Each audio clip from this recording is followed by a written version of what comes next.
Congress party అసలు ఈ దేశంలో 1967 వరకు జమిలీ ఎలక్షన్సే జరిగినాయి. అన్ని రాష్ట్రాలకి కేంద్రం అంటే పార్లమెంట్కి అసెంబ్లీకి కలిపి ఒకేసారి ఎన్నికలు జరిగాయి. 67 దాకా జరిగింది. 67లోనే ఒక రాష్ట్రంతో ప్రారంభమై అక్కడి నుంచి ఇప్పుడు జమిలీ ఎన్నికల బిల్లు తెచ్చుకునే దాకా వెళ్ళింది.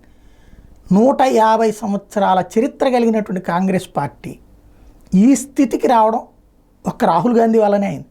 Even Sonia Gandhi better. ఇప్పుడు కేవలం 3 రాష్ట్రాలు, అందులో కూడా హిమాచల్ ప్రదేశ్ పొద్దున గ్యారంటీ లేదు.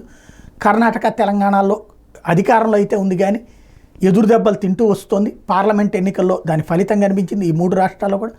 అలాగే జాతీయ స్థాయిలో 99 స్థానాలు పరిమితమైంది.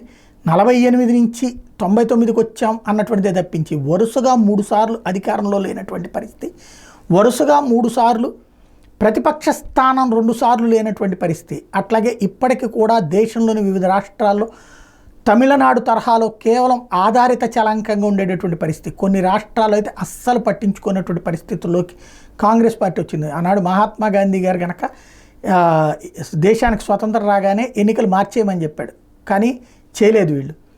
ఇది కాంగ్రెస్ పార్టీని రద్దు చేసేయమన్నాడు, కానీ వీళ్ళు చేయలేదు. ఇప్పుడు ఆ బాధ్యత అయితే రాహుల్ గాంధీ చేస్తాడనని, కానీ ఈ స్థితికి రావడం మాత్రం రాహుల్ గాంధీ అనే కారణం అవుతారు.